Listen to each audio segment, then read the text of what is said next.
Hello and welcome to another episode of the Federal Church Presents Better Than Bloomberg, continuing our coverage of the 2023 global financial system collapse, the worst ever, where the Fed goes all in on making you poor. It's for the 99.99%.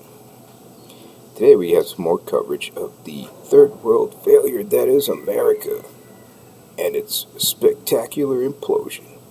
Especially because they keep drugging my goddamn food with psychotropic medications. You're only going to get poorer for it. You will not be better off for it. You better donate to them. So here's some good notes about the failure that is America. Let's see here. This one is small businesses file bankruptcy record pace, surpassing the COVID crash. Let that one load. It's the third world internet here isn't working. Jobless claims explode higher after BLS revisions. Again, it's worse than Soviet data. Tech layoffs on 2001 pace. Guess you can't learn to code anymore. After ugly ISM employment data, dismal jolts, soaring war notices, and a weaker-than-expected ADP print, this morning's Challenger Gary and Christmas report announced a bigger-than-expected 89,703 job cuts in March. Let's see, 270,416 year-to-date, up 319.4% year-over-year. And that's what you get. Drugging my goddamn food with psychotropics.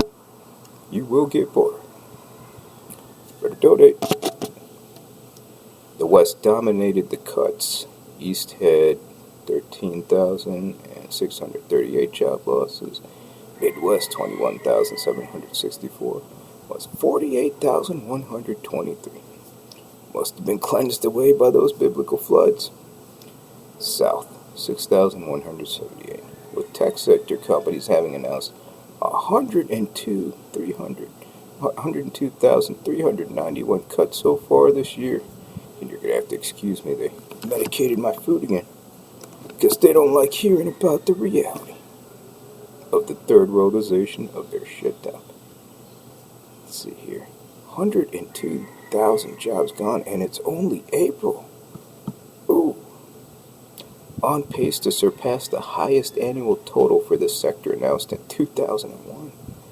Oh, along with not drugging my food. That's what you get for screwing around with people's jobs and businesses. Thinking you get richer for it. When you're dumb enough to think that they shape your economic policy too. While you spy on them and broadcast them.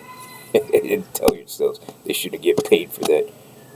When you illegally spy on it and have the dirty little money changers making money off of it. Let's see here. Challenger job cuts.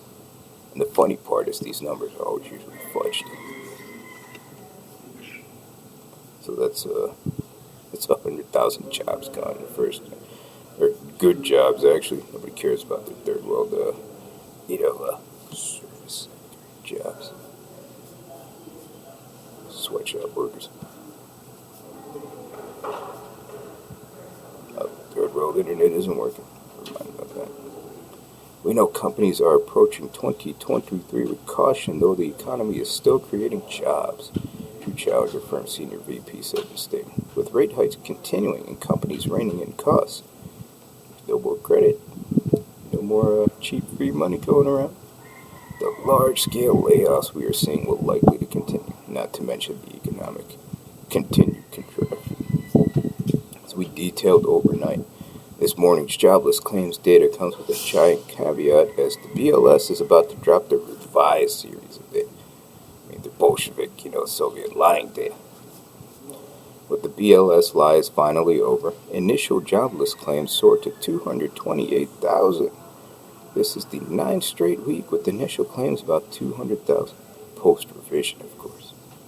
Continuing claims surged about 1.8 million, its highest since December 2021. The so-called adjustment is shown below just as we have suggested. The last 3 months has seen dramatic upward revisions. Look at that. Before we zoom in on just 2023, again, we're only 4 months into the year. Note the staggering divergence between the previously reported data and the post-revision numbers. Look at that budget. Some context for the recent adjustments. Last week, claims came in at 246,000, revised massively from 198,000. Yeah, Jesus, it's 25%. I guess 20% they took off. The week before that was 247,000, revised from 191. The week before that was 230,000, revised from 192,000. All of which might have had a significant impact on the Fed's recent decisions. And again, there we go to that stuff again by convention. It does not matter, because when you're printing trillions of dollars, who gives a shit about 25 basis points? None of this should come as a surprise, as we have been mocking the claims data as seasonal adjustments for months.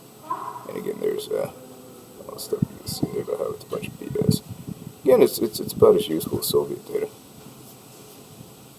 Under the hood, Michigan, Massachusetts, and California saw the biggest jump in jobless claims, while Indiana and Tennessee saw the biggest drop in claims.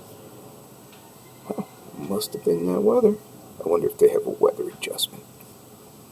Finally, we note that having decoupled from reality for 6 months, the labor market is now rapidly catching down, a soft survey's sad reflection of the state of the economy. I know somebody said something about funny. Not supposed to be funny. You don't fuck around with my goddamn jobs and businesses. Think you're gonna get richer. Will this be the trigger for Powell and his pals to pause? We won't better, because they're printing trillions of dollars and their banking system collapse. But the dipshit trade is pretty hilarious, though. And again, don't forget why you're in this mess. You did not donate. Make sure you donate in the Bitcoin wallet there in the description. Actually, I should probably add it into the video as well. Pay your tithe.